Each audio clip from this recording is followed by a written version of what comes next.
Welcome to Buddha at the Gas Pump. My name is Rick Archer. Buddha at the Gas Pump is an ongoing series of interviews with spiritually awakening people. I've done, I think, 417 of them now, and if this is new to you and you'd like to check out previous ones, go to batgap.com and look under the past interviews menu, where you'll see all the previous ones archived in various ways. This program is made possible by the support of appreciative listeners and viewers. If you appreciate it and feel like supporting it, there is a donate button on every page of the site. That's pretty much our sole means of support. My guest today is Dean Radin, PhD. Dean is chief scientist at the Institute of Noetic Sciences, IONS.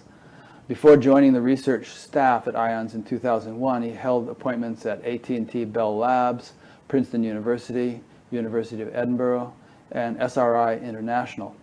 He's the author or co-author of over 250 technical and popular articles, 36 book chapters, and 3 books including the award-winning The Conscious Universe, Entangled Minds, and Supernormal. While at Bell Labs, for fun, Dean wrote a series of humorous articles for the science spoof magazine, Journal of Irreproducible Results. One of those articles later almost accidentally started World War III in a way that would have appealed to Stanley Kubrick's Dr. Strangelove. So, Dean, I thought that might be a good place to start. Well, that journal is intentionally a spoof science journal, mostly written by scientists and engineers. And at the time, in the news was, I think, a student from MIT who, just as a joke, decided to go to the library and figure out how to make a thermonuclear weapon. Oh, I remember that. Yeah, it was in the news, and it caught some attention that people were surprised that it would be relatively easy, at least conceptually, to make a bomb like that. And he was dancing in some kind of play at Princeton on stage and dressed up as a woman or something, and was getting ideas while he was doing this skit. Was that the story? Yeah, no, I don't remember that part of it, just the part about how the concept of making a nuclear or thermonuclear weapon was not really that difficult. Yeah. And more importantly, that it was in the public domain. Mm-hmm. So at the time I was writing a couple of articles that I called Weekend Scientist in this science spoof magazine, where you could do all kinds of things like make a thermonuclear weapon in your kitchen on your spare time. So I wrote that, and there was a couple of pages, and clearly it was a satire or spoof. So 9/11 happens. About a month after 9/11, all the news media were going to one of the first places in Afghanistan where we had invaded at that point, and everyone was shocked, including Rumsfeld and everyone else talking on the media about finding materials within the Taliban headquarters in one of the caves that was saying it was talking about nuclear weapons. And of course, everybody was freaking out that the Taliban were going to have nukes. So eventually, some of the pages that were found were shown. I immediately recognized that this is what I had written. This was a spoof. Had nothing to do with actual material on how to make a nuclear weapon. So fortunately, my name did not appear on those papers. That somebody had put the article up on the web, and clearly the Taliban or somebody had taken it off of the web. And in retrospect, if my name was on those papers, I could have been in serious trouble, because I would have expected the men in black to show up at my house before I had any idea even why they were showing up.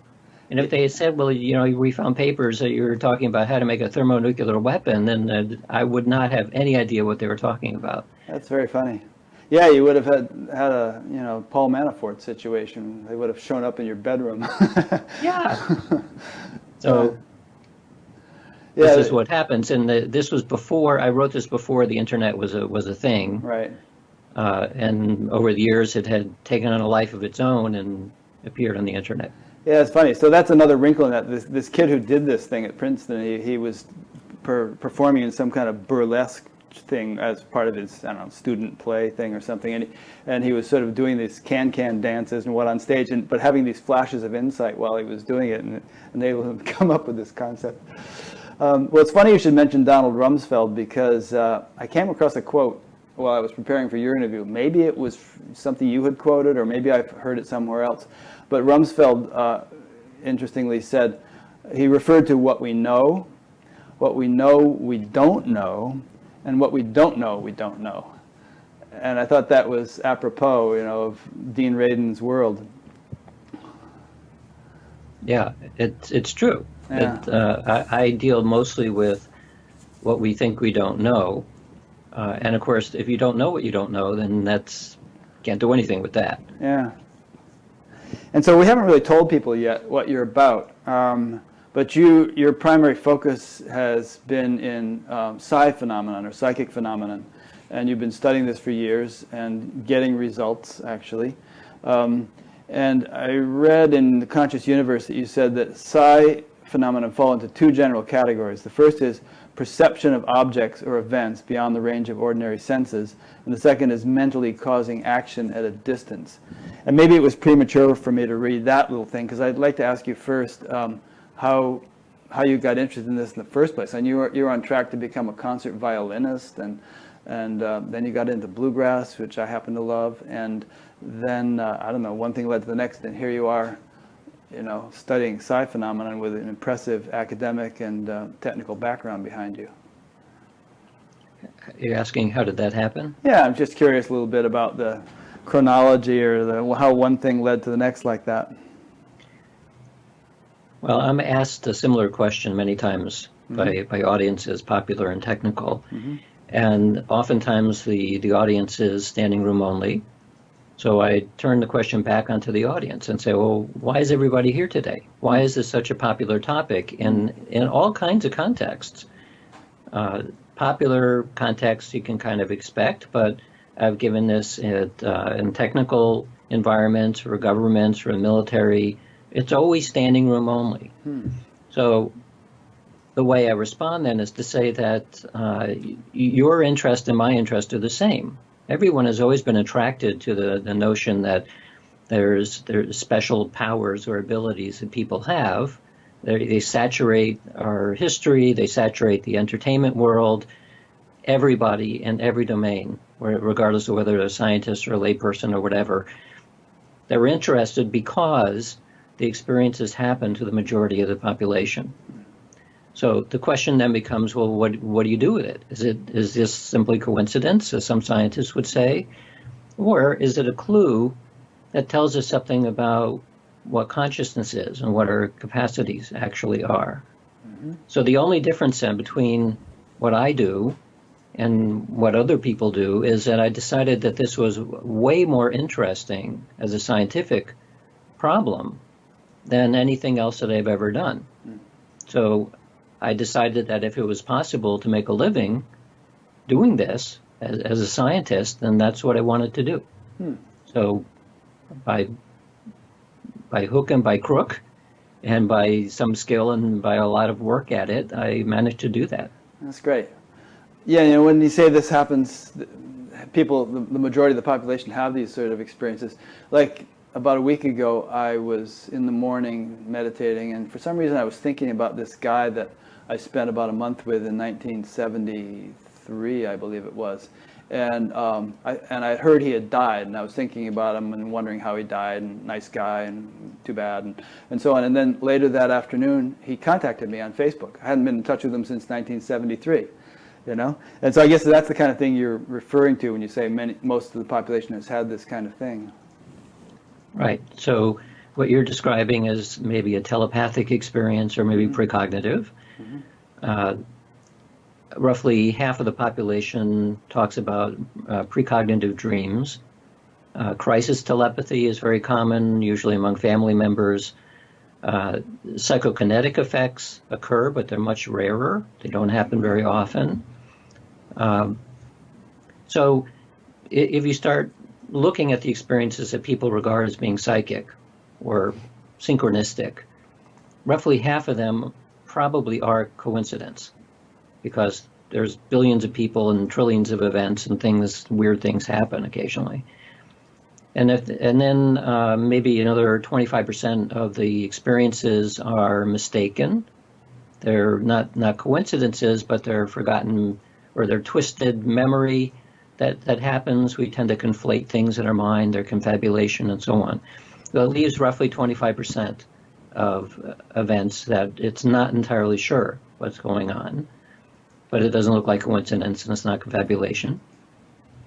From the laboratory studies, I would estimate that roughly 5%, pretty small percentage of these kinds of episodes really do reflect a form of psychic experience.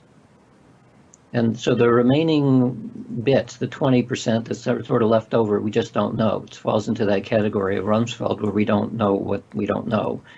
But the 5%, I'm pretty confident, based on what we know from the laboratory, that, yeah, there are real connections between people's minds at a distance and between people and objects and people and events and so on.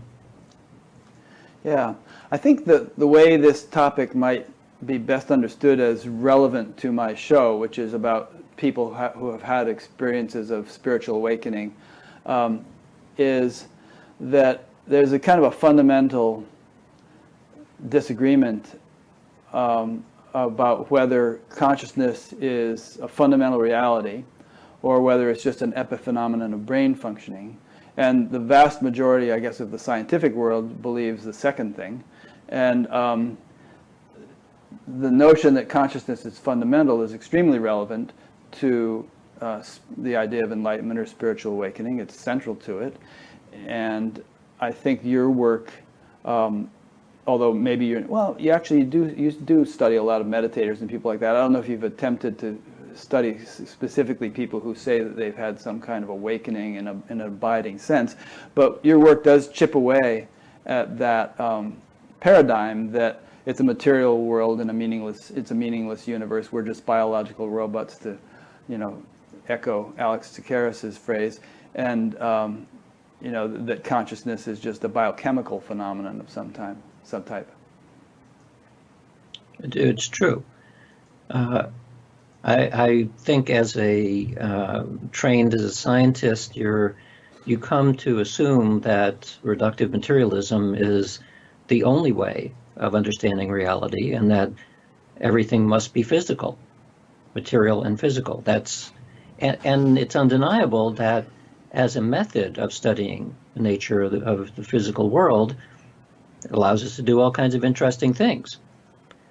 Especially if you're into engineering or physics, after a while you really do get the sense that you're this close to understanding everything, because you can write equations on the blackboard that will tell you exactly how to get from here to the moon or here to Mars, and it works. So you get this inflated sense of being on the edge of understanding everything. Yeah. But after studying psychic phenomena for many years now and planning to see certain kinds of events in the laboratory, and in fact ending up seeing them under controlled conditions, I think probably the first 20 years or so, I was mainly interested in simply checking whether we could believe that the phenomena were real. But in the last 5 years, perhaps, I've become more interested in trying to figure out, what does that mean from an ontological perspective? And it didn't take long to come to the conclusion that if you try to create an ontology that is purely materialistic and describe these kinds of phenomena, I have colleagues who are attempting to do that, I don't think it works at all. It becomes very, very difficult to figure out how these kinds of phenomena, all of which, by the way, are talking about a blurring between subjective and objective. That's essentially what these phenomena are, with one additional piece. You blur objective and subjective, and it transcends space-time. In fact, the one single thing that makes any kind of psychic phenomena weird is because it's not locked into space-time. All of them, that's the characteristic. So how do we account for that? So the closest thing that we have to it from a physical perspective is quantum mechanics. strange thing about quantum mechanics is it's not in space-time in the usual way of thinking about the physical world. But quantum mechanics is completely mechanistic. I mean, it suggests that some of our assumptions about the physical world aren't correct, or at least are special cases. Classical physics is a special case of quantum mechanics, but quantum mechanics is not the end of our understanding of physics either. It's probably stage 2 out of who knows how many other stages. So it doesn't address subjectivity at all, basically. And the only thing that we actually know about anything is our own subjective experience. So I started reading a lot more about idealism and panpsychism and all of that line of thought, and decided that it is a much simpler way of accounting not only for everything we know from the physical side of reality, but also these kinds of phenomena. They suddenly are no longer anomalous. They're phenomena that have to occur. I've heard talks you gave in which you talked about the kind of resistance and pushback against thinking the way you think, and by people who are entrenched in a more materialistic perspective. And I know this is a common pattern throughout the history of scientific development. You know, Thomas Kuhn writes about it in terms of paradigm shifts and all. Do you feel that, like, if scientists are this close, if they feel that they're this close to having it all figured out, do you feel that this resistance is perhaps a symptom of the fact that they don't want to admit that they might be really far from having it all figured out, and it sort of opens up a whole can of worms they'd rather not deal with? Sure. If you spend your career and you gain a certain degree of awards based on your ideas, you don't want somebody coming along and shaking the status quo. I mean, we whether we think about it or not, most of us identify with our ideas. So if you attack somebody's ideas, it's as though you are being physically attacked. So it's not surprising that it produces a lot of emotion. But you're not really attacking any ideas. You're not saying your ability to get us to the moon is wrong. You're just saying there's more. There's another dimension that hasn't been considered here, and it's important, and we ought to think about it. It doesn't refute anything that science has figured out, just as quantum mechanics and Einstein's theories didn't refute anything Newton came up with. Right, but remember that historically both of those theories were rejected violently by physicists of the day. Because people identified with their understanding, and somebody came along and saying, well, no, your understanding is correct, but it's a special case. You weren't quite as smart as you thought you were. Yeah. And that is what's happening here as well. That one of the complaints I hear from my more conservative colleagues is the phenomena you're talking about cannot be true. It must be impossible, because otherwise we'd have to throw away all of the textbooks and start over again. So that's a fear response. And so I try to remind them that, first of all, we change the textbooks every 20 years anyway. And second, what I'm talking about doesn't require throwing away anything. All of the disciplines remain exactly the way that they were before, because they're very successful. All that we're doing is changing a couple of fundamental assumptions.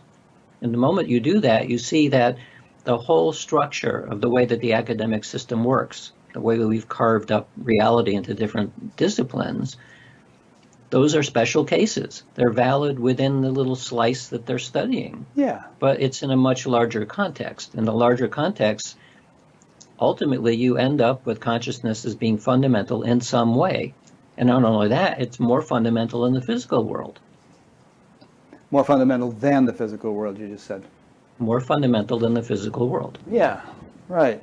I've heard it said that science progresses by a series of funerals. I don't remember who said that, but I'm sure you've heard it. Max Planck. Max Planck, was it? Yeah, because people are so stuck in their ways, and you kind of need a new generation to think differently. So this idea that consciousness is more fundamental than the physical world, I mean, wouldn't the most cutting-edge scientists look at the physical world and think, well, what is this? Let's look deeper. And the deeper you go, the less physical it becomes, to the point where it begins to resemble something very akin to consciousness. Well, maybe not to consciousness, but to concepts like information and symbolism and mathematics. Mm-hmm. So it becomes certainly more abstract, and the abstraction is pointing in the direction of information. So what do we know that is involved in information processing? Well, from a mechanical side, it's brain, or actually nervous system. And from the other side, it's more like consciousness itself. Its subjectivity is an information process in some way. So you can come at this both from a mainstream perspective, from like a neuroscience perspective, but I don't think that ultimately works, because part of the curiosity here is that how is it that a 3-pound lump of tissue in your head has figured out to extremely refined levels a description of the entire universe? That doesn't make a lot of sense to me. It points out repeatedly that science tends to be is full of hubris, essentially. That the little brains inside our little pea heads have figured out everything about the universe? I don't think so. But we are clever. I think we're a reflection of the universe itself, each of us in some way. And so we're able to access elements of reality that are not immediately accessible to our ordinary senses. Yeah. Over the course of your career, have you seen this resistance to taking this kind of stuff seriously erode quite a bit? Well, the real issue is about a public versus private split. So from a public perspective, we go through cycles. In the 1930s and 1940s, most academics accepted the reality of ESP based on J.B. Rhine's work. And then behaviorism became popular in psychology, and that pushed it aside. And then it came back in the 1960s and 70s along with the psychedelic revolution. And people were again saying, well, obviously this stuff is real. And then there was a retraction in the 80s and 90s. We're now in a cycle that's going back up again. So that's from a public perspective, and the public academic perspective, which is reflected in the way that the popular press covers these things. From a private perspective, it has always been the majority of the population, including the majority of academics, who accept the phenomena. Because the phenomena are there, right? It's what you can talk about in public, which is quite different. So some of my work involves business and government, usually military and intelligence worlds. They've always been interested in these domains. That interest has never gone away. The only thing that changes is what amounts to a kind of surface way that it is talked about. And I've heard you say that many people who are interested in it won't talk about it, because then they won't get their PhD thesis approved, or they won't get some faculty position, or they won't get tenure or whatever, because they're just treading on forbidden ground. It is a taboo. It's like the definition of a taboo is certain things you don't talk about. Yeah. And there are taboos, not just this topic, but many taboos, and especially in the academic world. It's interesting, the fact that you said that the majority of the public believes in this stuff. I have a feeling that we have kind of innate intuitive desires and longings and feelings about the full potential of life, our own full potential and of human potential in general, and those can't be repressed. They're just going to keep. It's like a beach ball you try to push under the water. It's just going to try to keep popping up, and sooner or later we're just going to have to face it and deal with it and come to fully understand it and incorporate it into the accepted body of knowledge. All you need to do is look at what's happening on television and movies now to see how it's popping up there. Some very large percentage, I don't know what percentage, a third perhaps, or 25% of television shows now are themes having to do with psychic phenomena. They're, of course, like any form of entertainment, it's always an embellishment and it looks magical and so on, but the basic ideas are there. and the entertainment world reflects what our interests are. Yeah. So nothing new there. So as a scientist, do you pretty much restrain yourself to just studying the phenomenon without trying to come up with a theoretical understanding of how it works?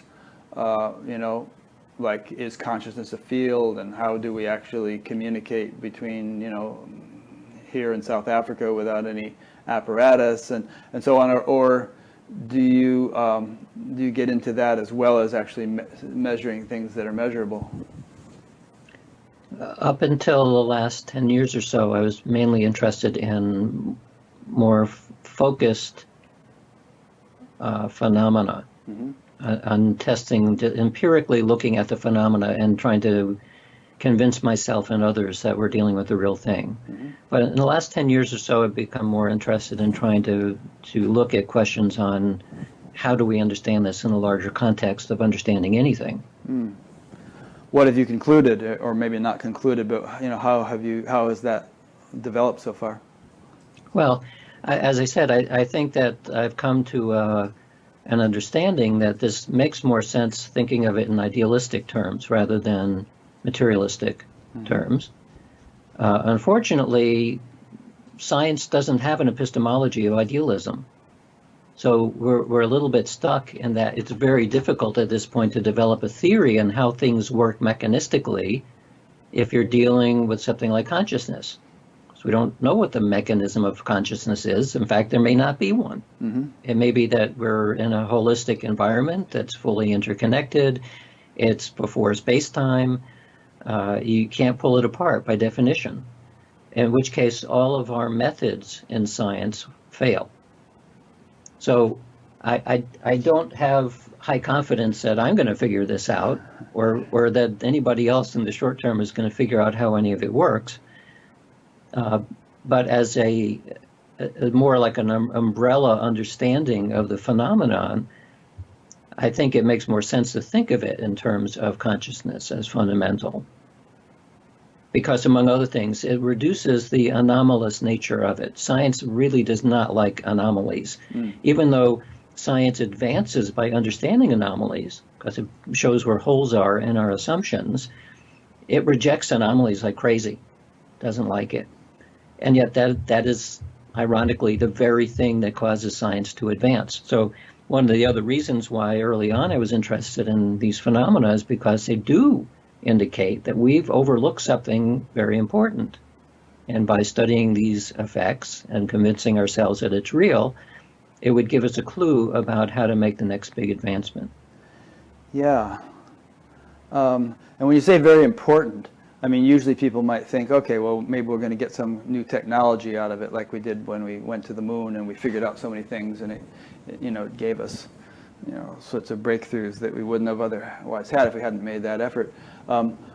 What sort of impacts do you think that really understanding this as a scientific culture and as a popular culture, really figuring it out the way we figured out so many other things, what sort of impact do you think that would have on our day-to-day life and on some of the problems that confront us? Well, at a very pragmatic level, we have always been faced as a species and with the problem of making decisions without enough information. So how do we improve our ability to do that? Well, we need other ways of gaining information about not only present events, but future events to be wise about what's the next step that we should do. So these phenomena suggest that we have that capacity. We can call it intuition, we can call it whatever we like, but we have the capacity to, in effect, sample future possibilities and decide which one of those we want to go to. So one would think that there are some people who are much better at this than others. We would think that as a resource, as a society, we would want to cultivate. We'd want to find those people and allow them to cultivate those abilities. In the old days, we would have called them shaman. Well, those people are still around. They just may not even know that they're a shaman. They just know that they're lucky or something. We should be wiser about how we use those kinds of resources. So that's like every domain you can think of, from personal to business and government, they should all have their resident shaman helping decide what's the next best thing to do. From a more sociological perspective, if you can make a case that many of the problems in the world are a result of what we think about ourselves, and in particular, what we think consciousness is. So if we live within a worldview that says that we're meat machines, we're machines made of meat, and there's no purpose or meaning to anything, well, then we will treat each other in that way. And that gives rise to he who dies with the most toys wins. Well, that is the way that we see the world. It's like running by a kind of an insane capitalism that is destroying everything. Well, what if our model of us being purely meat machines is not correct? And maybe there is some kind of inherent purpose or meaning to reality, and maybe it's related in some way to consciousness. So this has nothing to do with religious ideas. It has to do with our best understanding that we can get about the nature of what it means to be a sentient creature. Well, you would think that that too would be an important thing to figure out. Should we end up basically going extinct because we don't understand ourselves very well, or can we take this next step and try to figure out what's going on by taking the best of our ancient wisdom, which much of which has been cast into religious terms, and extracting the power struggle which is involved in a lot of religion, and taking the essence of it, which mostly is the mystical traditions, and finding out what of that can we believe is true and what is not so true. Mm-hmm. So both from like an everyday pragmatic to a societal and even a species survival issue, there are many, many aspects here that are important to look at. Yeah, a study came out this week from the Scripps Institute of Oceanography in which they suggested that we have I don't know if it's a study or a paper, in which we have perhaps a 1 in 20 chance of exterminating human life over the course of this century as a result of climate change. And to me, you say in Entangled Minds, some even propose that the entire universe is a single and self-entangled object. And if that's true, then what we do to the atmosphere and to the rainforests and to the oceans and so on, we're doing to ourselves, you know? Sure. Yeah, we're not. It's not like you say, if we're meat machines and that's just dumb insentient stuff, then maybe it doesn't matter. But if actually it's one, self-entangled object, this universe, then the rainforests are as much a part of us as our arm is. You know. Well, that's from an ecological perspective. Mm-hmm. There's no doubt that everything is interdependent. Yeah. In an ecological sense on the Earth, and as well as things like banking are completely interdependent. The question here is much deeper than that, though, because now it is basically saying that your personal, private, subjective self is also dependent on everyone else's personal, but not so personal, subjective self. And by the way, not just on Earth, but everywhere. So this automatically says that if we as creatures have a sense of purpose and meaning, maybe that's a reflection of something much larger than ourselves. On the other hand, there could be an asteroid heading towards us right now that will destroy the Earth well, today, like people are predicting an apocalypse today. Well, that's not likely to happen, but it could happen. Sure. It could be a large, dark asteroid somewhere that will eventually hit the Earth. And in which case, it would be very easy then for somebody who's seeing that asteroid about to hit the Earth to say, well, there couldn't possibly be any meaning in that. So we need to leave room for accidents in the universe. But I'm also reasonably sure that we're not the only forms of sentient, intelligent creatures in the universe. Yeah. I mean, estimates these days are that there are more Earth-like planets in the universe than there are grains of sand on all the beaches of the world, and probably asteroids hit inhabited planets just about every day somewhere. Yeah, yeah, yeah. So we should have a sense of purpose and meaning and a certain degree of being proud of ourselves, but not too much. Yeah. So let's get into some of the stuff that you have actually done by way of research, and that has not necessarily won you $1 million from James Randi, but has actually been published and has substantiated the notion that we do possess these latent abilities. Okay.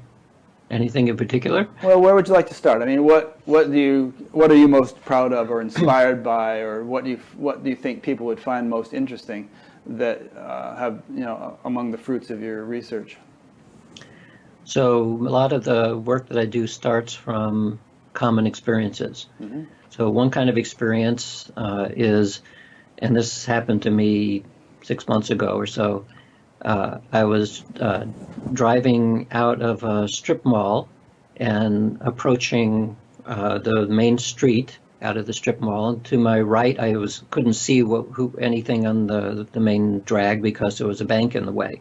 It blocked what you could see. Mm-hmm.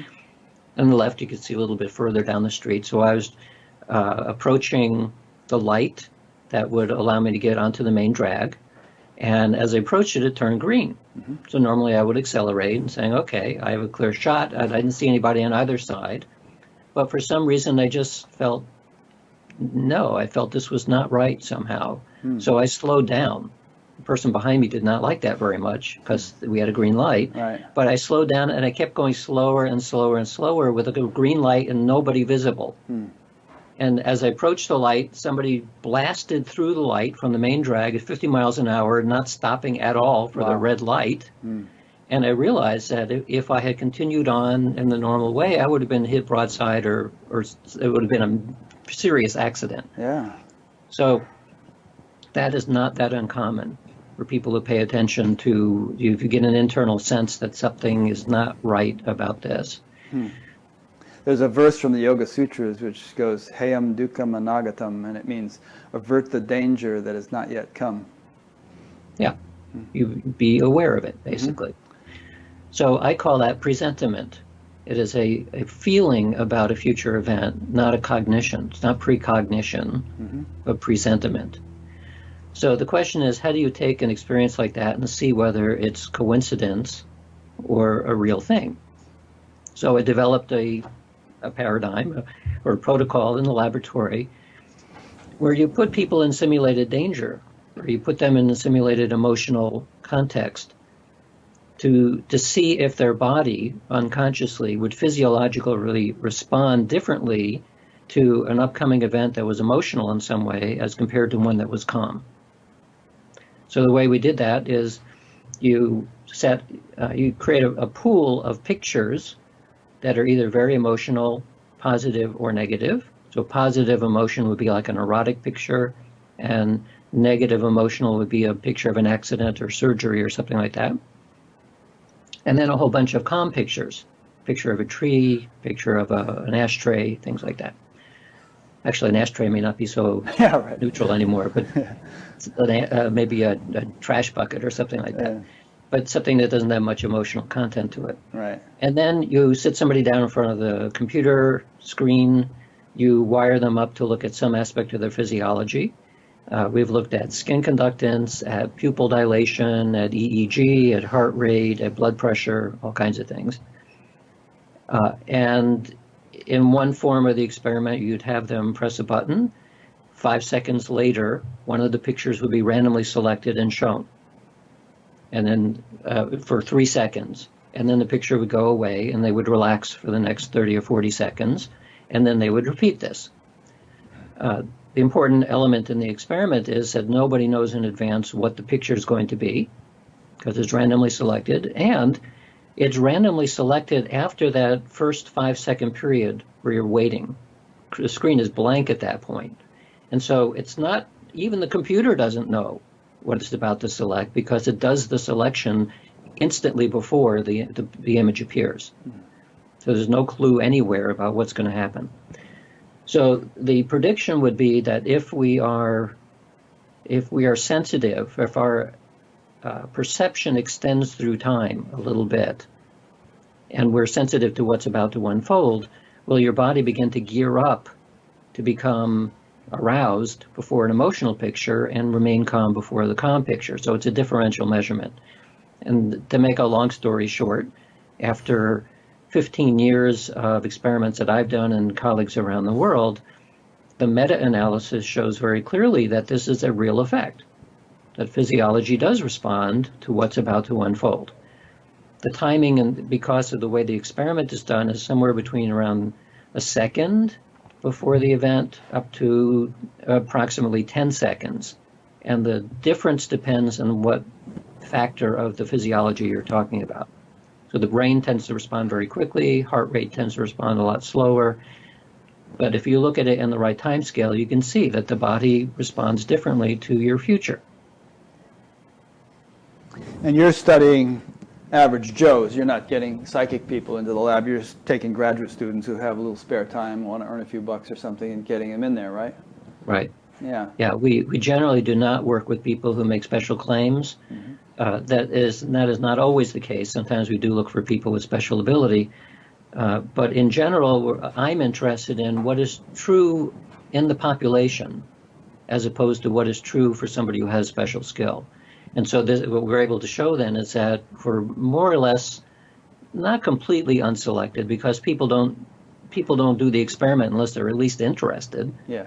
So it's that level of selection. Unless you pay them something or whatever. But even then, if they don't want to do it, they would eminently pay them a lot, but we never have a lot to pay. Right. So people in general have this ability. And the nice thing about this kind of experiment is that it doesn't ask somebody to do a miracle in the laboratory. Mm-hmm. It's a completely unconscious effect. And it is also true that among the most successful experiments in this field in recent years, it is very clearly established now that experiments that do not require a conscious response, in other words, they're implicit or unconscious, they're much stronger and more robust effects that you can see. So this is one of the reasons why I think that meditators become much more sensitive to these kinds of phenomena, simply because one of the main things that happens with meditation after a while is that you become more and more sensitive to things that would previously have been considered to be unconscious. Yeah. One of the explanations of what meditation does is it sort of expands the conscious capacity of the mind. Sometimes the analogy of an ocean is used where, the ordinary mind is just on the level of the waves, but, through meditation, the full range of the ocean, or more and more of it, gets to be conscious. So. Right. Yeah. So we did a survey among 1,000 meditators having different levels of experience from just starting to advanced, and asked them a variety of different kinds of experiences that they may have had, from synchronicity to psychic to mystical and so on. And basically 75% of the people responding said that as a result of their practice, their experiences that would be considered to be psychic or mystical increased noticeably. So it kind of fits this notion of what meditation does. It gets you more into contact with a portion of reality which is, for want of a better term, deeper. Yeah. And in my own experience and that of many people I know, it's there's something that's really precious, which you wouldn't necessarily call psychic or mystical or anything, but it's just like what you experienced with that car accident you might have had if you'd accelerated through that intersection. There's just a feeling like, I think I should go this way, or I think I maybe shouldn't do that. And it's almost unconscious, that's so subtle, but you're just guided to just, and I know people who say that they don't really even think in the normal sense. They don't have formed sentences in their head. They just have these subtle impulses, and they just follow the impulses. And it ends up sort of being far more fruitful, or far more auspicious, far more desirable an outcome than if they had sort of tried to rationally calculate what the best thing to do would be. Right. Yeah. Right. So imagine that on an individual basis, we can think of it as an enhancement of intuition, perhaps. What if the majority of the population in the world behaved that way? Yeah. What a different world it would be. It would be very different. Yeah. Right. So one of the ways of judging whether it's in a good direction or not good direction is whether it becomes life affirming. Is it wellness oriented or is it profit oriented? That distinction. One wonders. Yeah. I would imagine that the more sensitive you become to others, to yourself and others, the more wellness oriented it would be, because you recognize that you and the other person are not really that different after all. Yeah. It's like it makes the golden rule more automatic. It's, if I were to do this, who's it going to hurt, and how is it going to hurt them? Rather than just sort of blindly doing the thing and hurting the person. Well, that's because there are no other people. Yeah, exactly. And there's an interesting thing I could throw in here. Whoa! Somebody just sent a fairly long question. Let me just see. I'll get into this in a minute. I was just going to say. There's an explanation I've heard which I find kind of satisfying, which is that, not only is consciousness sort of fundamental, but like you said before, maybe some people are more comfortable calling it information. I would say calling it intelligence, and maybe all those things are qualities of it, but there seems to be an intelligence which governs nature. And if we're kind of isolated and estranged from that intelligence, just sort of in our own little individual bubble, then we don't have the resources of nature's intelligence at our disposal. But many people talk about living the Tao, or being in tune with that universal intelligence, and then that becomes the guiding impulse of their life. There's a phrase called that Brahman is the charioteer guiding life, rather than just sort of the individual limited intelligence. And so we couldn't possibly calculate all the implications and ramifications of every little action with our individual intellect. But if we could get in tune with that deeper intelligence, that does the calculation for us, and all we have to do is kind of follow the impulses. Yep. Well said. If Atman equals Brahman, then why not behave from the Brahman side rather than the Atman side? Yeah. So just because this fellow just sent in a question, I think I'll bring this in now, and we'll get back into the rest of this. But we were talking before about shamans, and a fellow named Serge from Luxembourg asked, said, I have an African background, and having seen what happened in my country and what is still happening there and in other African countries, I am not sure the government should have access to a resident shaman. In Africa, they use them and are still using them for selfish reasons. And I'm sure that in the European or Western countries, they would use them for military purposes, as was done in ancient Greece. And as you were saying, the Russians and the Americans have tried to use psi for spying on each other, and have been interested in its military applications. So can you comment on that? Thank you. Well, it's a good question, and I think one of the implications there is that if we remain embedded within a context where people are at each other's throats, then they will use the power of the shaman and the power of the magician in that context.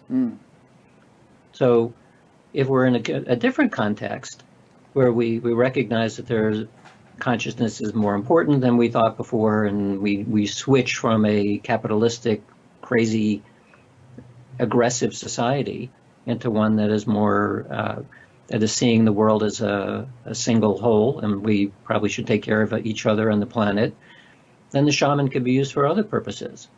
So we know that there are just as many Darth Vaders out there as there are Jedi Knights. The power is neutral in a sense. The abilities are neutral. They can be used for what might be thought of as good or bad, but it's the context that determines how it is used.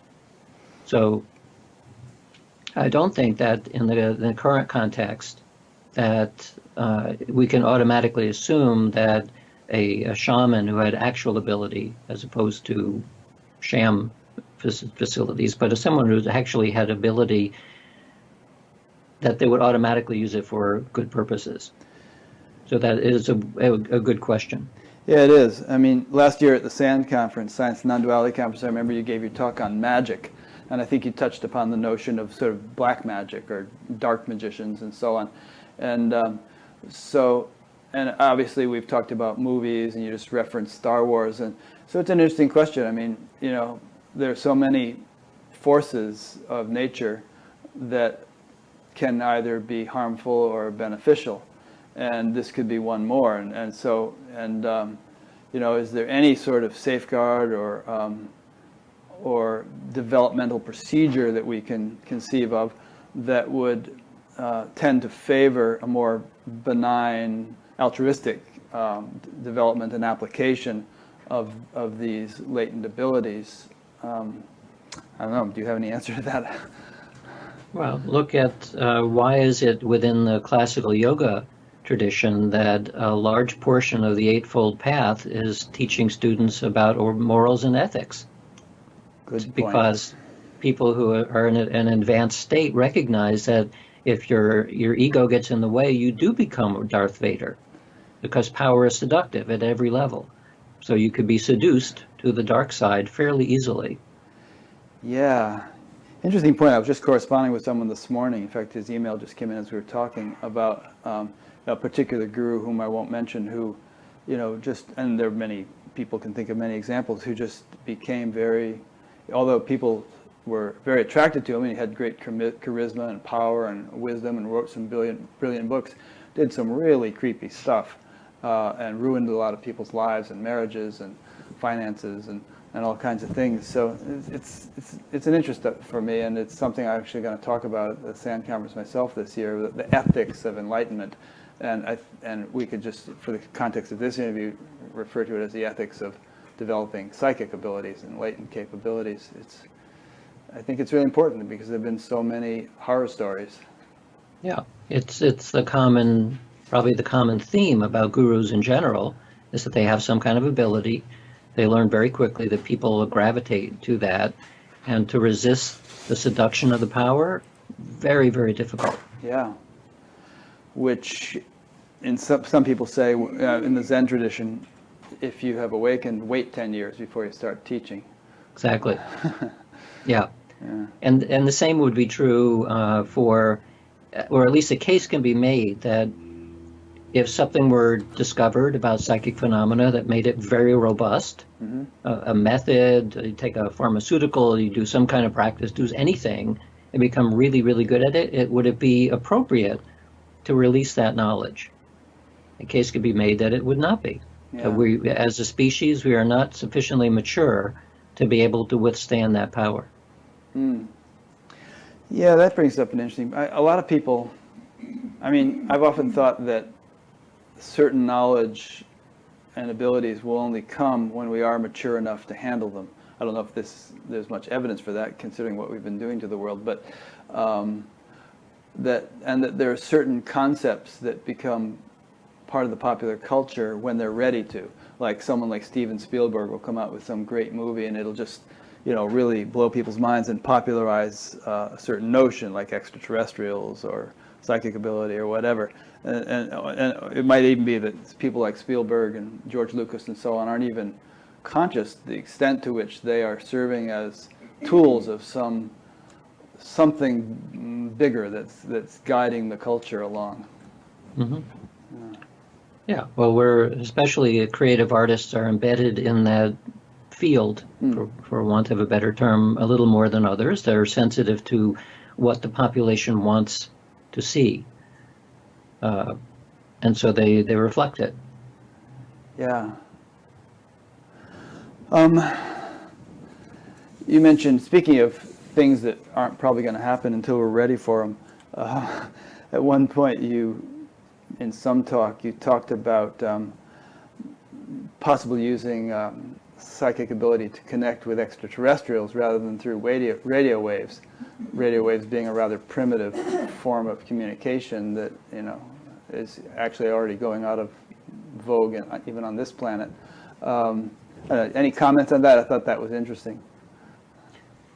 Well, it's true. We seem willing to spend $10 to $20 million a year to look for the the radio or television broadcasts from other star systems, because it's basically looking under the streetlight, because that's where we know how to look.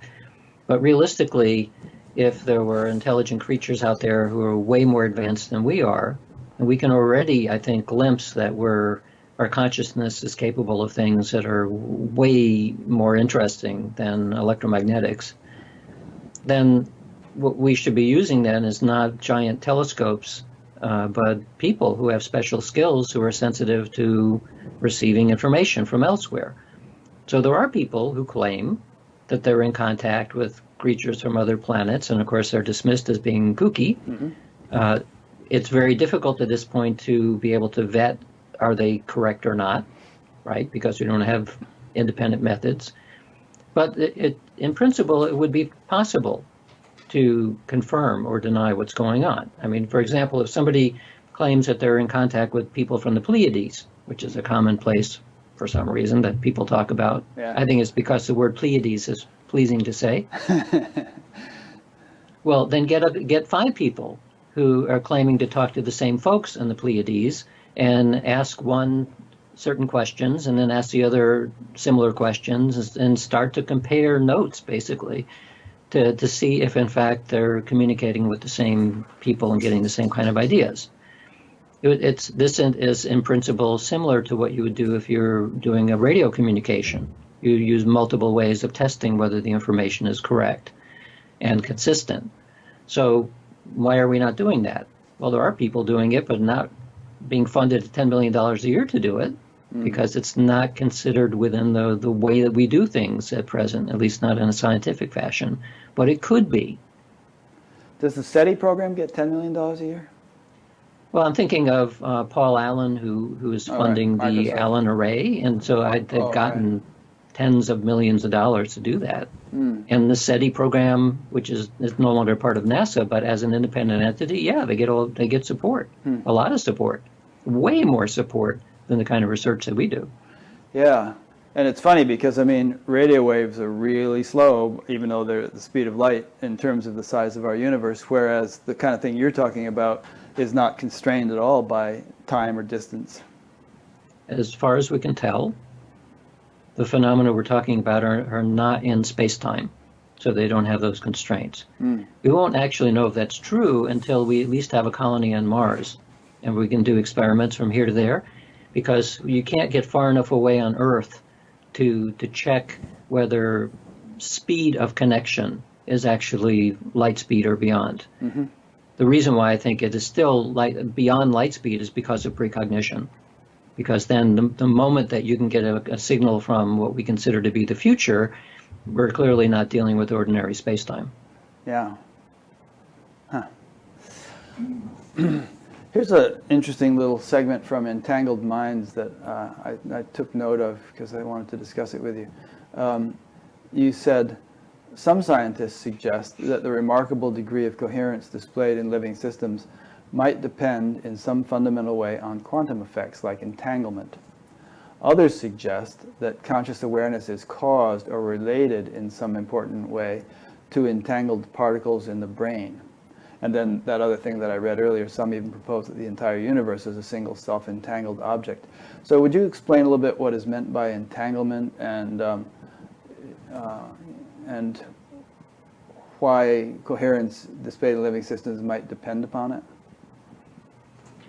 So entanglement is a translation of a German term that Schrödinger came up with in trying to describe one of the implications of the mathematics of quantum theory.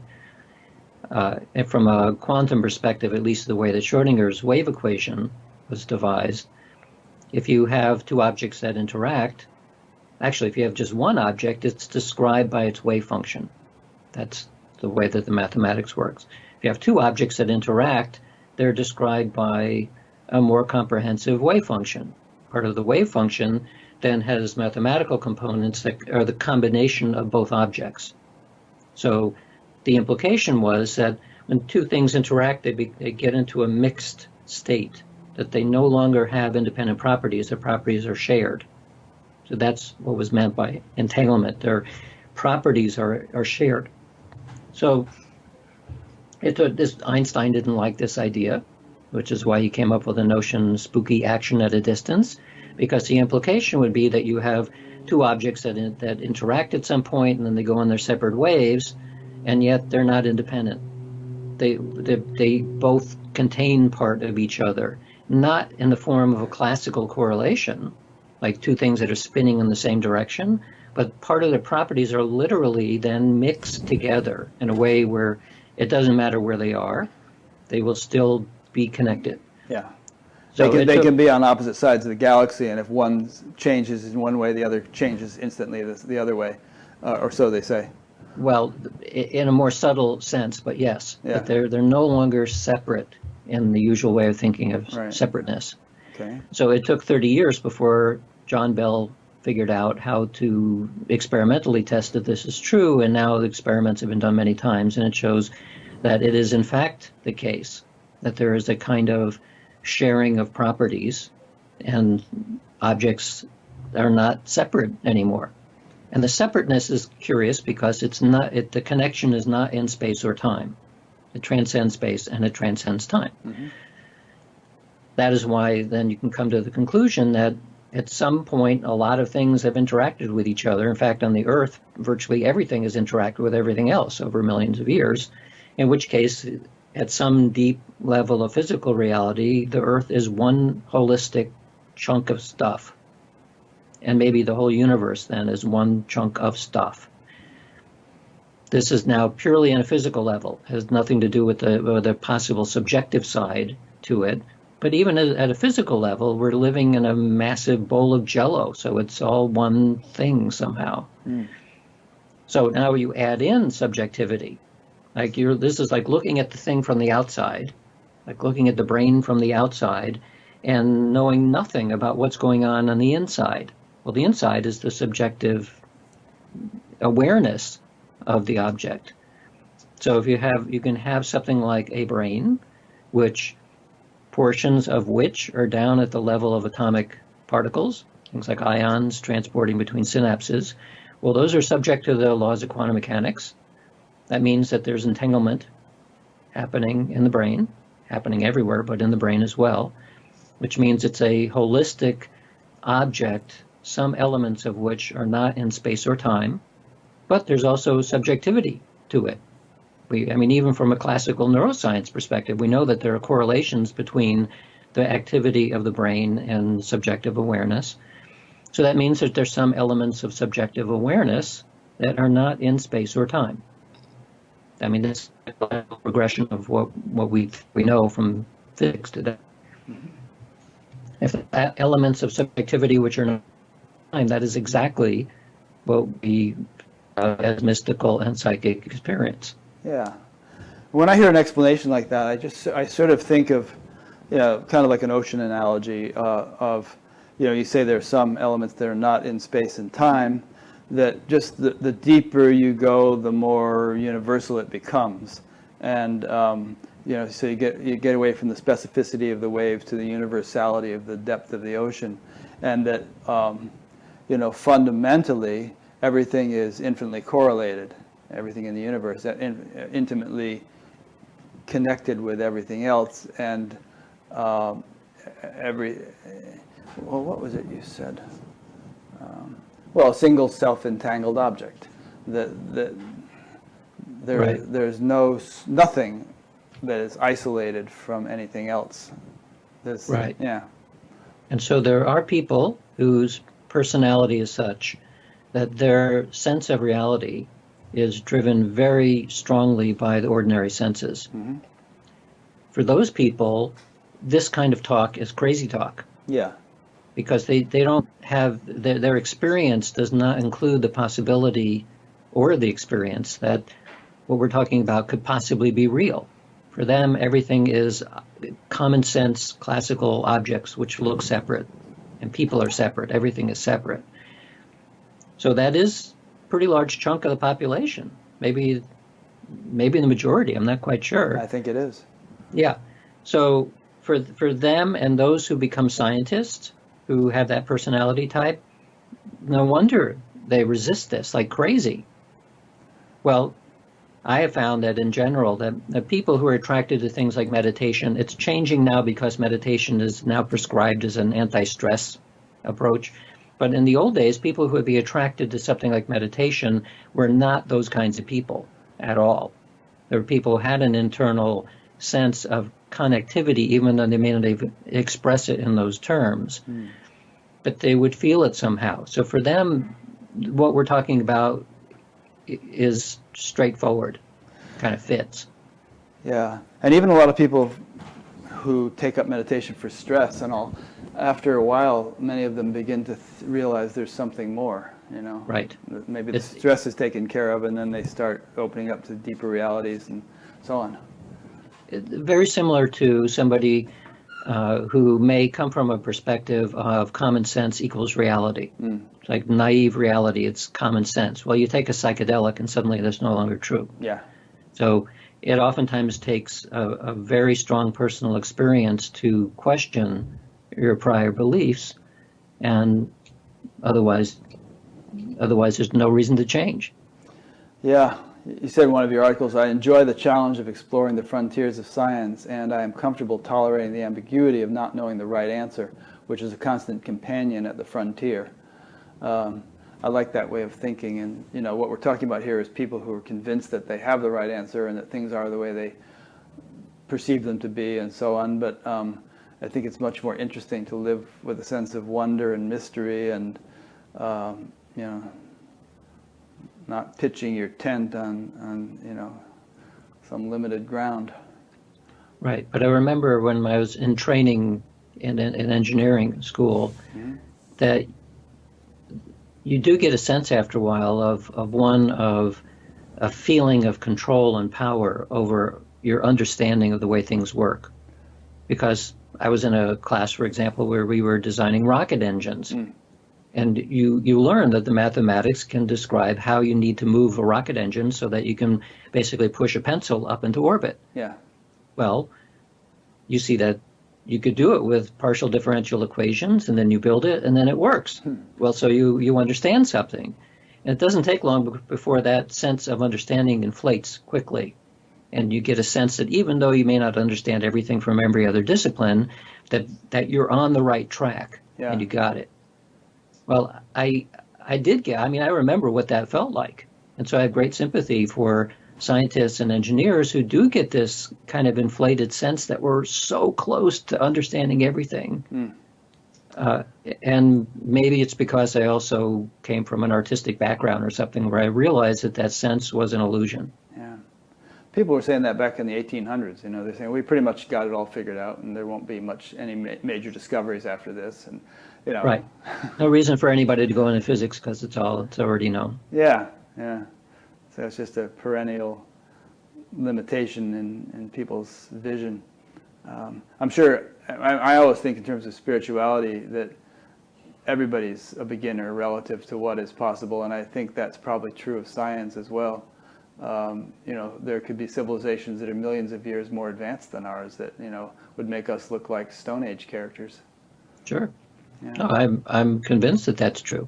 One of the ways I judge, without being too judgmental about it, but one of the ways I assess where somebody is on this spectrum is by saying that imagine that there's a fraction, and so the bottom part of the fraction is everything that can be known, and the top part of the fraction is what we actually know now.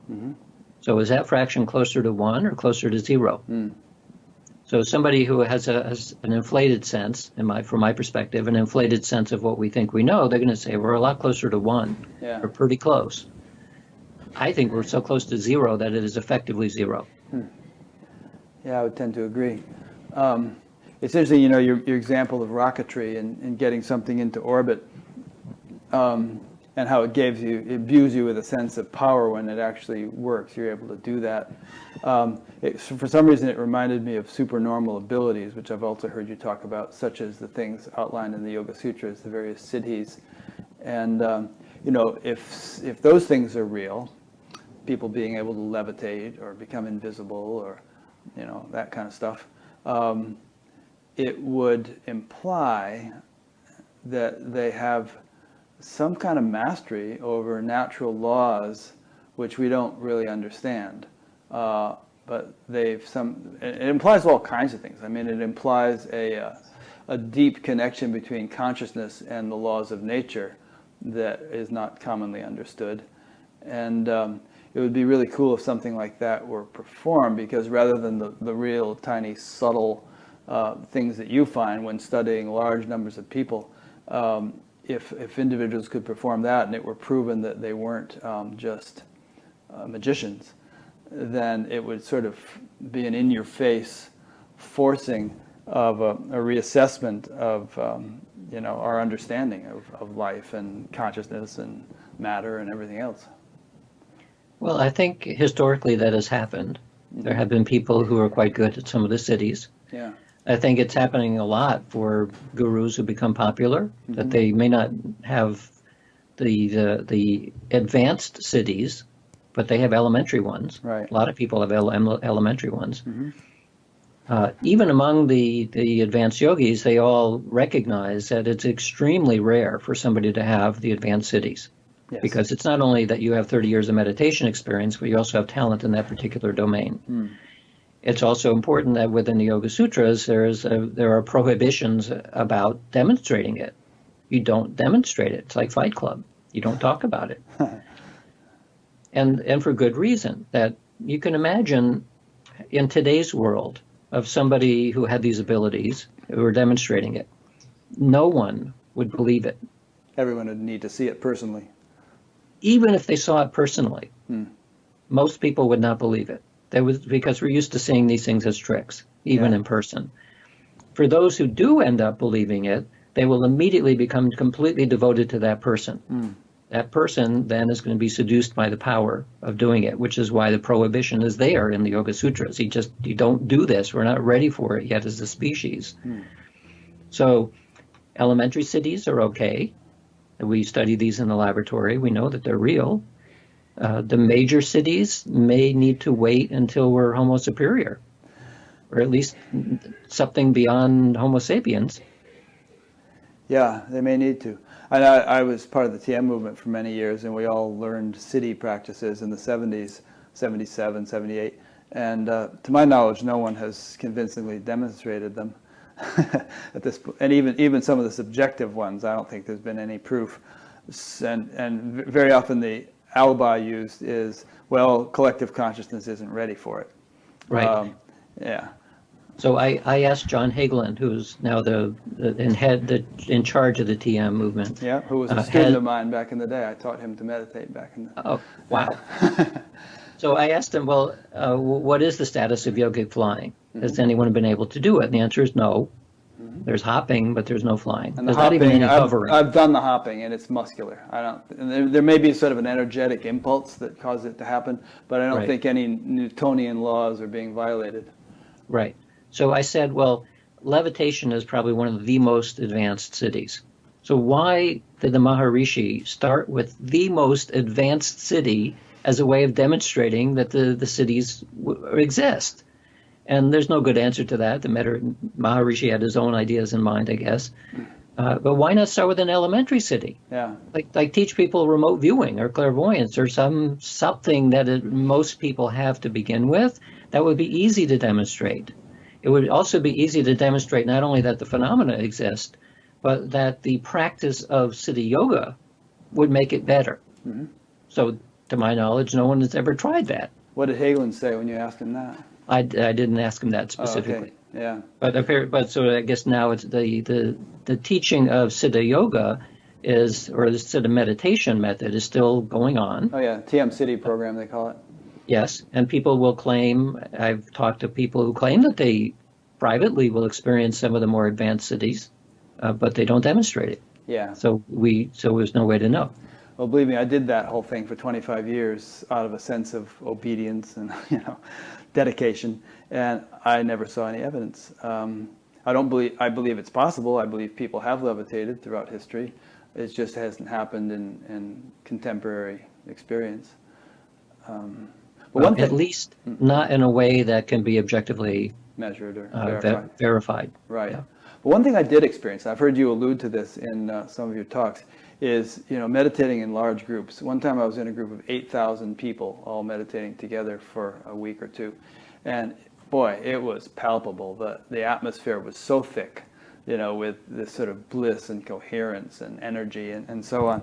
And of course, the reason the TM movement did this was to demonstrate that group coherence could have an influence on world events. And so there was all these studies on crime rate and economic indicators and all kinds of things in an attempt to correlate the assemblage of such groups with changes in society. And, according to the scientists, many of whom got those studies published, people like David M. Johnson, there was definitely a correlation. So, yeah. So we've done similar studies using different methods, get evidence suggesting that not necessarily meditation, but simply large-scale attention focus changes aspects of reality, physical reality. So it's consistent with the so-called Maharishi effect, but looked at from a very different kind of perspective. Yeah. Talk about that a bit. I heard you talk about how on 9/11 and the death of Princess Diana and some other these things which really drew world attention, there was a change that you could actually measure. Right. So starting in the mid-1990s, my colleague at Princeton, Roger Nelson, got this idea that we know from laboratory studies that if you take a true random number generator, where the randomness is based on a quantum event, it just produces streams of zeros and ones. And you can assess then very easily using simple statistics whether the output of the generator is random as expected or more orderly. So this is an easy way of detecting unexpected moments of coherence that are arising in a physical object. So in laboratory, you use that as a way of testing whether somebody's focused intention on the device or the feedback from the device, does it make a difference? The answer is yeah, it makes a difference, that you can inject order into a random system. So Roger got the idea of, well, maybe it's not simply intention, maybe it's just attention directed at the device. So he took random number generators to lots of different contexts where you can predict that there would be large amounts of attention, like movies and plays and meditation circles and that sort of thing. And he was reporting that during this group activity that you would see order appearing where it shouldn't appear in these physical devices.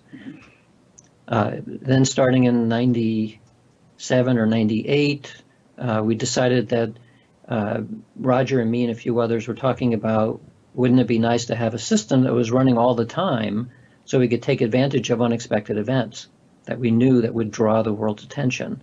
So it was launched in 98, I think, and has run continuously since then, where we had at times up to 65 to 70 random number generators running in major cities around the world and continually sending data up to a server at Princeton.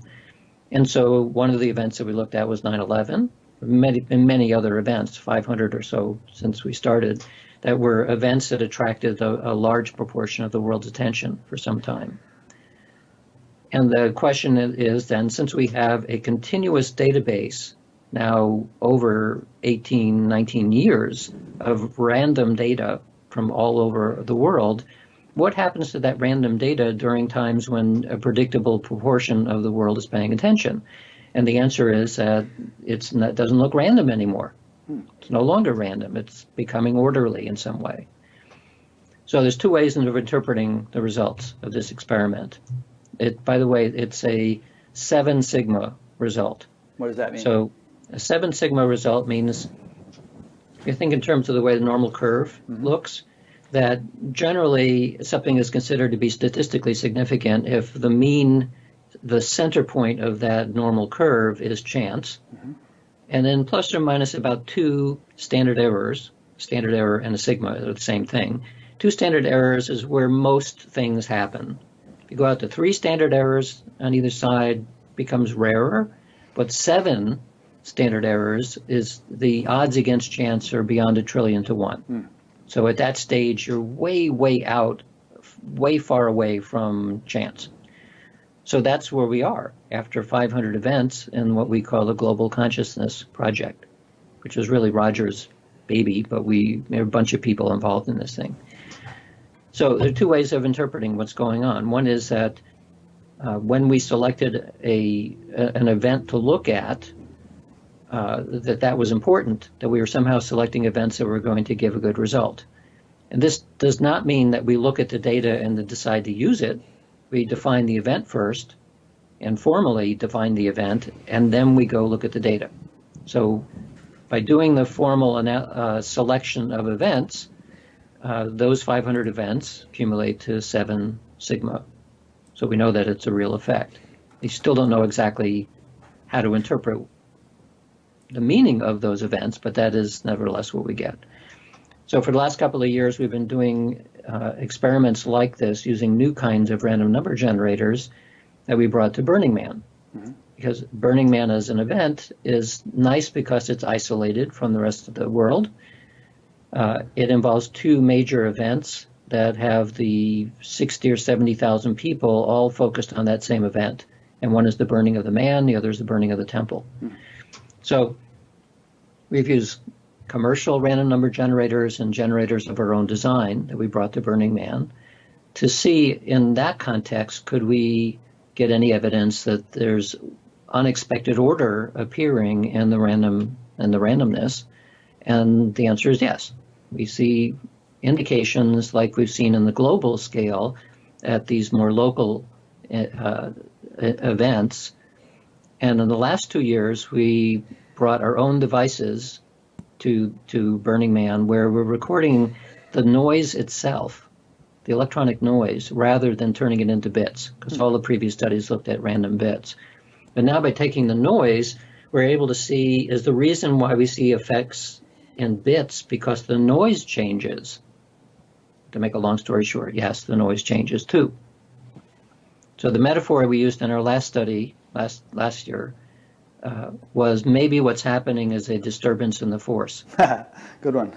So it's Obi-Wan's metaphorical description of some kind of distortion in space-time as a result of shift of attention. We analyze that in the noise by looking at autocorrelations, which is the self-similarity of the noise over time. So it's a temporal measure. And also something called mutual information, which is that we had 32 generators and we're able to look at the outputs of all 32 in relationship to each other. So that's looking at a spatial form of coherence among the generators. It should give separate results, but if they don't, we would detect that right away. So we had both a temporal and a spatial way of measuring what was happening in the generators before, during, and after the 2 major events.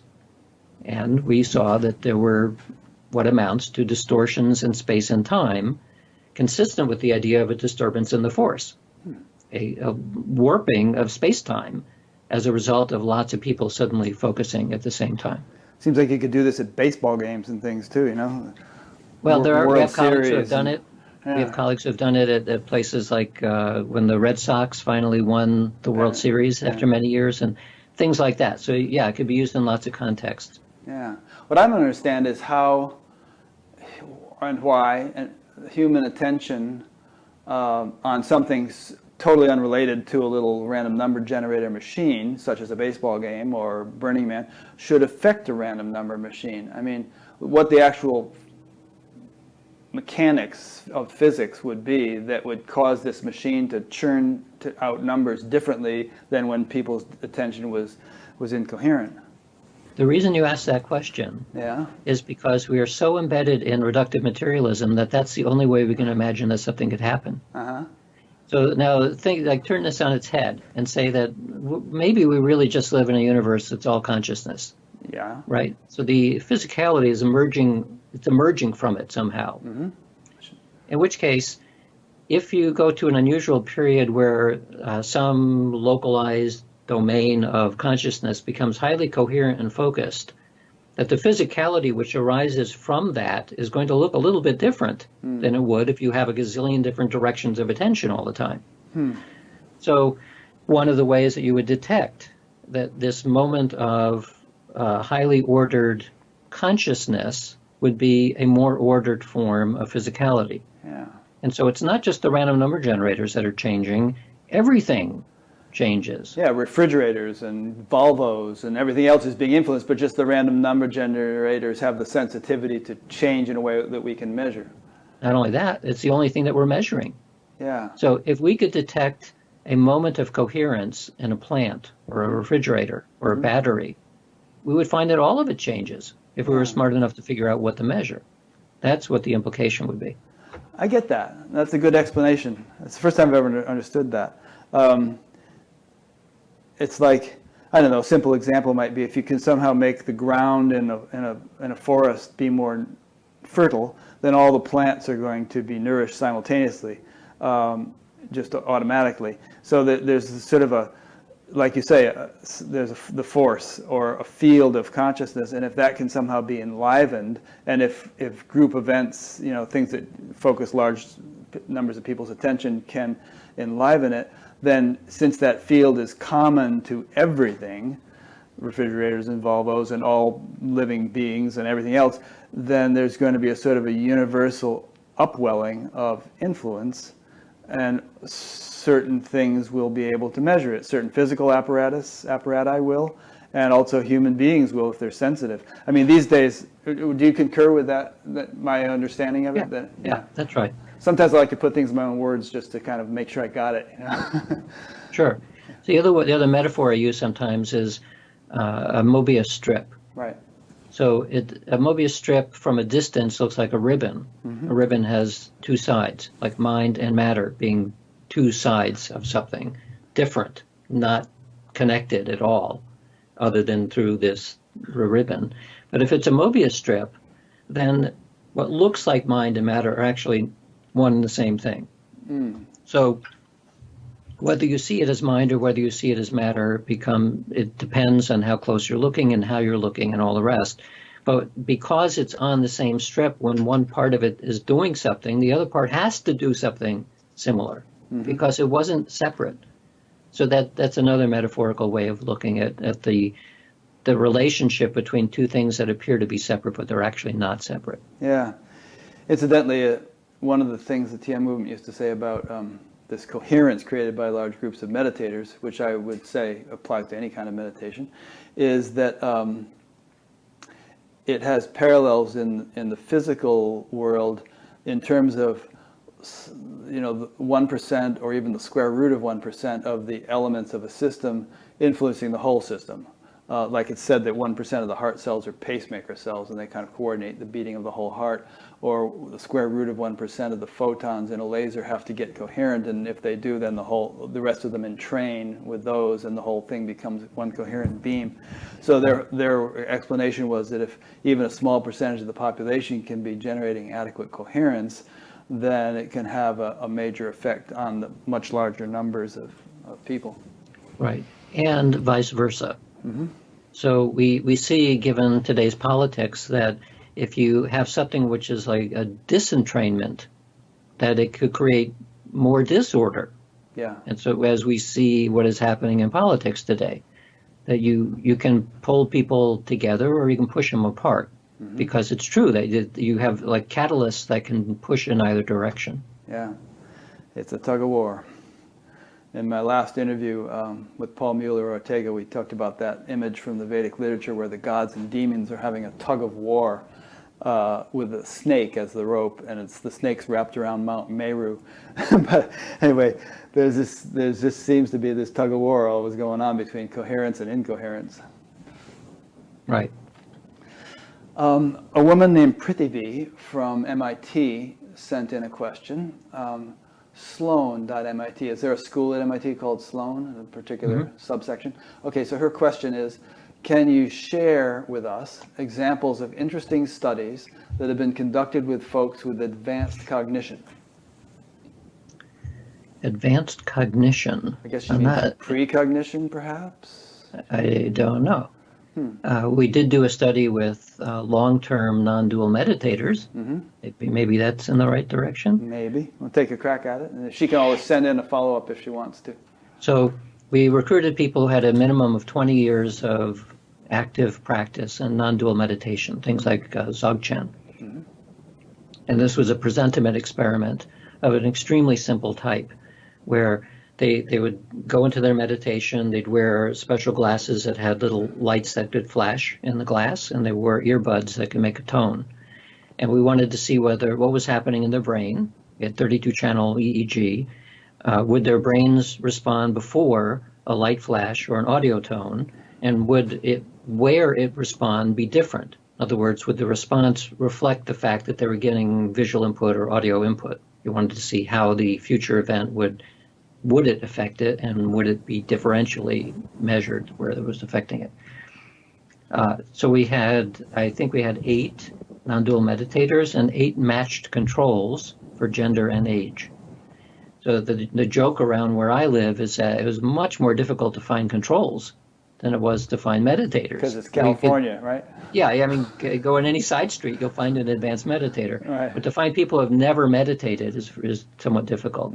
But we managed to do it. So the bottom line was what is happening in the brains with these extremely non-emotional stimuli, very simple stimuli that are just producing evoked responses in the brain in different locations. And yeah, the non-dual meditators showed a very clear brain difference depending on what the future event was, because sometimes they would get a light flash or an audio tone or both at the same time or nothing. So we did real differential measurements. And we looked at the same kind of measurements in the controls, and their brain showed no effect at all. So what this says is that the people who had this 20 years of this meditative style, which the reason why we chose that is because, and most advanced meditators will eventually start reporting moments or feelings of spaciousness, meaning extended through space, and extended through time, timelessness. So we wanted to know whether there's an ontological reality to the sense of being extended through time. Well, so the presentiment experiment is exactly what that does. It extends awareness through time, and we detect that by what's happening in the body. So they did show that effect, whereas the controls did not. Cool. So Prithvi, if that answered your question, good. If it didn't, send a follow-up question. Dean will answer it, but we're probably going to wrap up pretty soon, so send it quickly. Okay, so Dean, thinking about what we've talked about for the last hour and a half or so, are there some things that are important to you that you would like to have the opportunity to say, things you're working on, things you have worked on, that we haven't even brought up? Well, I originally, way back when I was at Princeton, I decided I wanted to write a trilogy of having to do with psychic phenomena, because this is what I've been studying for a while. So the first book was The Conscious Universe, where basically it was a presentation of how do we know in science that anything is a real thing. So it has to do with replication and experiments and how do you understand all that. So that's what that book is about. The second book was addressing the question that came up a lot, which was, how do you explain any of this stuff? It doesn't seem like it fits in the laws of physics. So the second book, Entangled Minds, was largely about the physics of this. The third book was a result of people asking them, well, if everybody has this, how do I train to make it better? And is that a good thing? So I chose the classical yoga, the Yoga Sutras, as a way of demonstrating that, first of all, this has been around for a long time. Yoga Sutras are useful because the third book talks in detail about the various kinds of abilities that can be developed, and even gives a recipe for it, and address the question of can we believe what Patanjali wrote about 2,000 years ago? And the answer is yeah. He wasn't making up fairy tales, at least not for the elementary cities. So the fourth book, which will come out in April of 2018, is a book that I hadn't originally planned, because I thought that those 3 books would be enough. But so instead of a trilogy, it's a quartet, or whatever the literary equivalent of 4 is. Is there one? I don't know. What's after a trilogy? A quartet? Something like that. Qualogy or something. Yeah. So I decided to expand not just yoga, but the esoteric traditions in general. To look at what do those traditions say about these phenomena, and do they provide a clue about a way of understanding why these make sense. Because empirically, we have good evidence that they exist. It's still very difficult to shoehorn the phenomena into our understanding of the physical world in the way that we learn in a secular society. From a religious perspective, people have faith that magic happens all the time. But I'm a scientist. And in a secular society, we can't rely on faith as an answer. It's not an answer of anything. It's faith. So I went back to look at the whole primarily Western but other esoteric traditions with the intention of synthesizing from all of that clues that would tell us why any of this makes sense, or does it make sense? And of course, I very rapidly discovered that this has been done many times, that most historians and philosophers who do the same thing end up with the same synthesis. So Aldous Huxley's The Perennial Philosophy is just one example of many that come to the same conclusion, which is that if you take the experiences that have been codified into the esoteric literature and mystical experience, it says that consciousness is fundamental, and then the physical world emerges from it. Basically, it's idealism. The other thing that you see is that people throughout history have been interested in, so what? Like, what do you do with that knowledge? From the esoteric perspective, the so what has turned into ways of controlling our environment. So the methods were astrology, which turned into astronomy, and alchemy, which turned into chemistry, and herbalism, which turned into pharmaceuticals, and one other class, which turned into magic. So we don't consider magic today as a real thing other than entertainment. It's Harry Potter and Harry Houdini. So I got interested in looking more carefully at the esoteric ideas about magic. Like, what is it? What do you synthesize out of that as to what it even means? And I discovered, to my shock, actually, that I've been studying magic for almost 40 years. Because when you look at what magic actually is, it's three categories. It's divination, which is cast in terms of tarot cards and crystal ball reading and all of that stuff. But divination is about perception through space and time. That's clairvoyance, remote viewing, precognition. That's what science has looked at and has confirmed that that's a real thing. In other words, that magical practice of divination is real. It's not, of course, it's nothing like you see in Harry Potter or in entertainment, but that's always the case. It's always an embellishment, but the phenomenon is real. The second category is force of will, which means an intentional manifesting of things in the world. That's magic. We study that in the laboratory through psychokinetic experiments, and we know that that's real too. And the third category is less certain, but it's theurgy, which is communicating or dealing with spirits or non-physical entities of some type. And that's primarily in the modern world studied through things like mediumship research. So all of these ancient techniques, which were just heavily coded with all kinds of medieval stuff, which in today's terms is theater, I would consider it to be mostly theater and ritual. And you strip away to get to the essence of what these methods are, we find evidence through scientific, experimental, repeated studies that these traditional ideas about magic are real. So that became the fourth book on magic, which, as you said, is coming out in April 2018, which goes into enough detail, I think, to show why ancient ideas about magic will become the future of science. In exactly the same way that astrology became astronomy and alchemy became chemistry, that there's an element, this is not supernatural magic, it's natural magic. It is simply the way that the world works. And there are important clues, I think, from these ancient ideas about esoteric, called esoteric only because they were suppressed.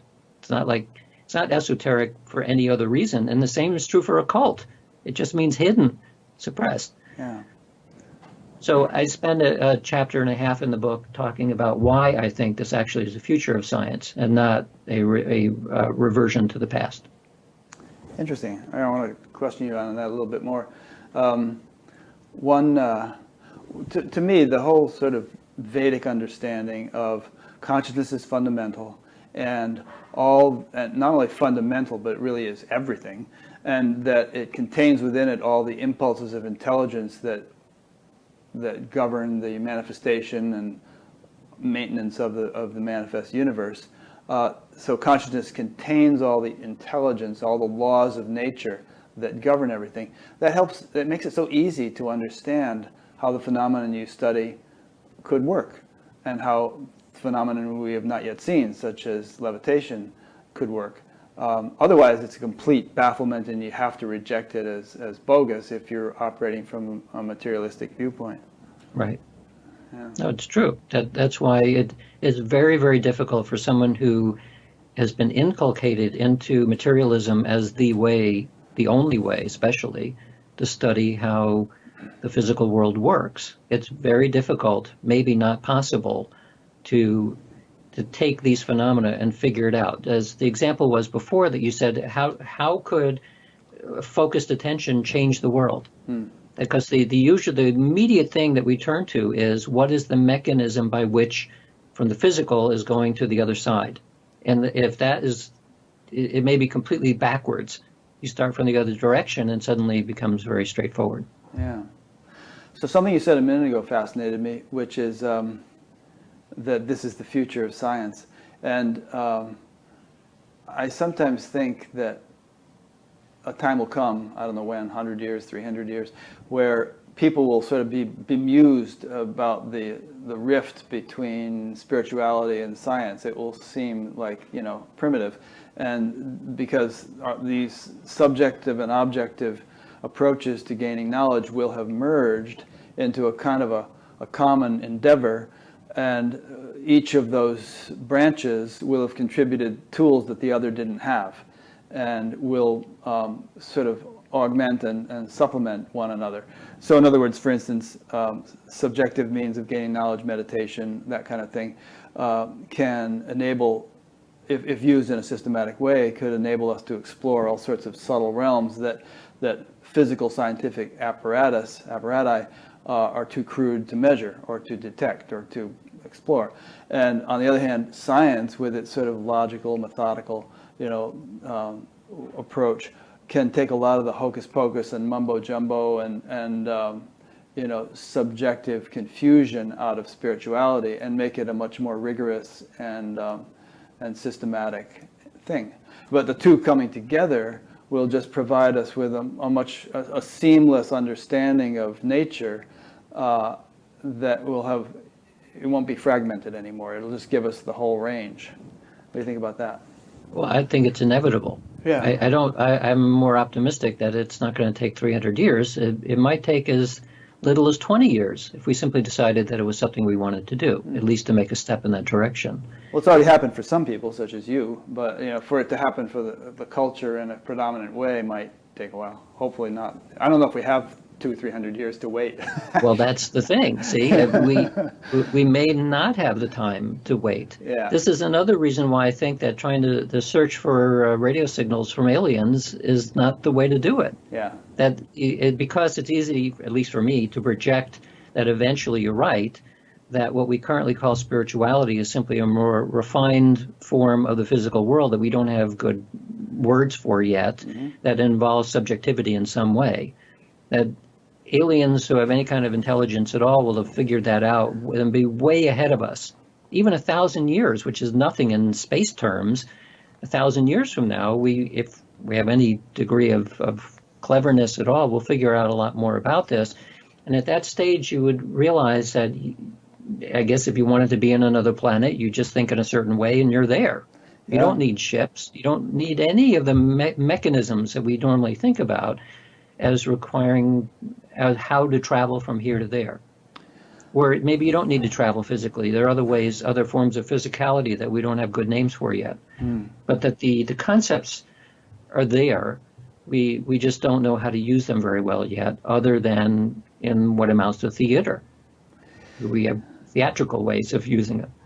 Yeah, some of the people you referred to earlier who claim to have communicated with extraterrestrials say that they have developed technologies which have mastered the interface between consciousness and physical machines, such that it's sort of like these machines are controlled with the consciousness of the operators, and if one wants to be, you know, on the other side of the galaxy mentally, which could be done very quickly, the machine is actually capable of following suit.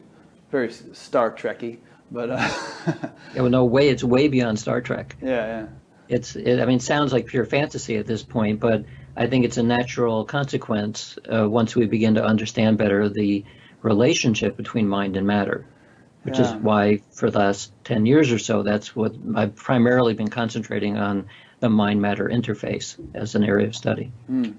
Well, it's exciting. Here's a quote from Deepak Chopra. I think it might have been from your book.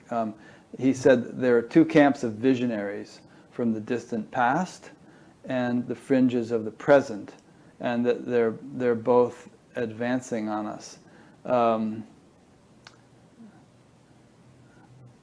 think what he means by that, well, you elaborate on that. Talking too much here. I sometimes know what Deepak's talking about, and sometimes I don't. Well, I think what he means by that is that there are ancient and modern visionaries, and the fringes of the present, meaning people like you who are sort of on the cutting edge, and who are kind of leading us into a future in which there's a more enlightened view or understanding of the way things work, and that the ancient visionaries from the distant past are as relevant to what you're doing as you are. I mean, a lot of people have already figured it out. We just need to interpret what they have said to understand their language, because they're speaking in the concepts and language of an ancient culture. That all needs to sort of be brought into a modern scientific understanding. Right.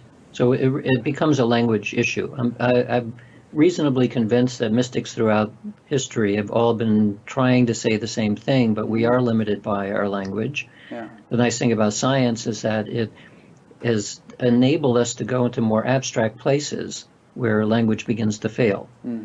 The whole history of science is to develop usually mathematical methods, but also language that goes along with it, that is addressing more and more abstract ways of thinking.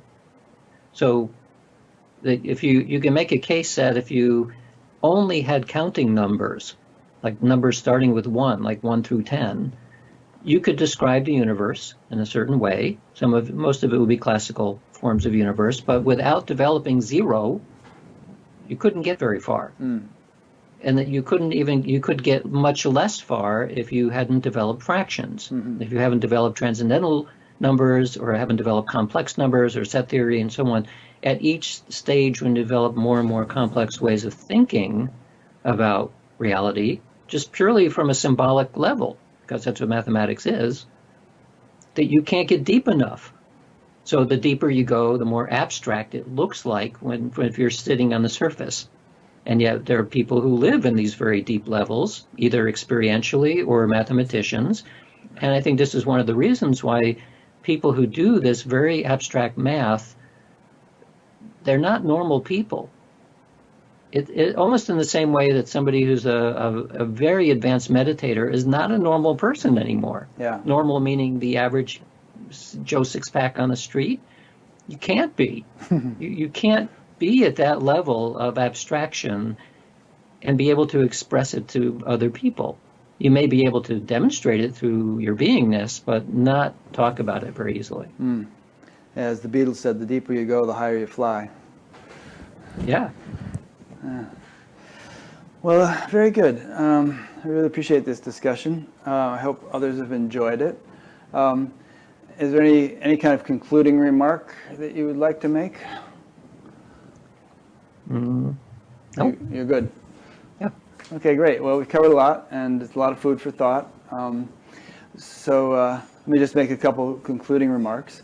As everyone knows by now, I've been talking with Dean Radin, Chief Scientist at the Institute of Noetic Sciences, And I'll be linking to his website and ION's website and so on from hit Dean's page on batgap.com. And I also have links to his books that we've discussed during this interview. So you can check those out.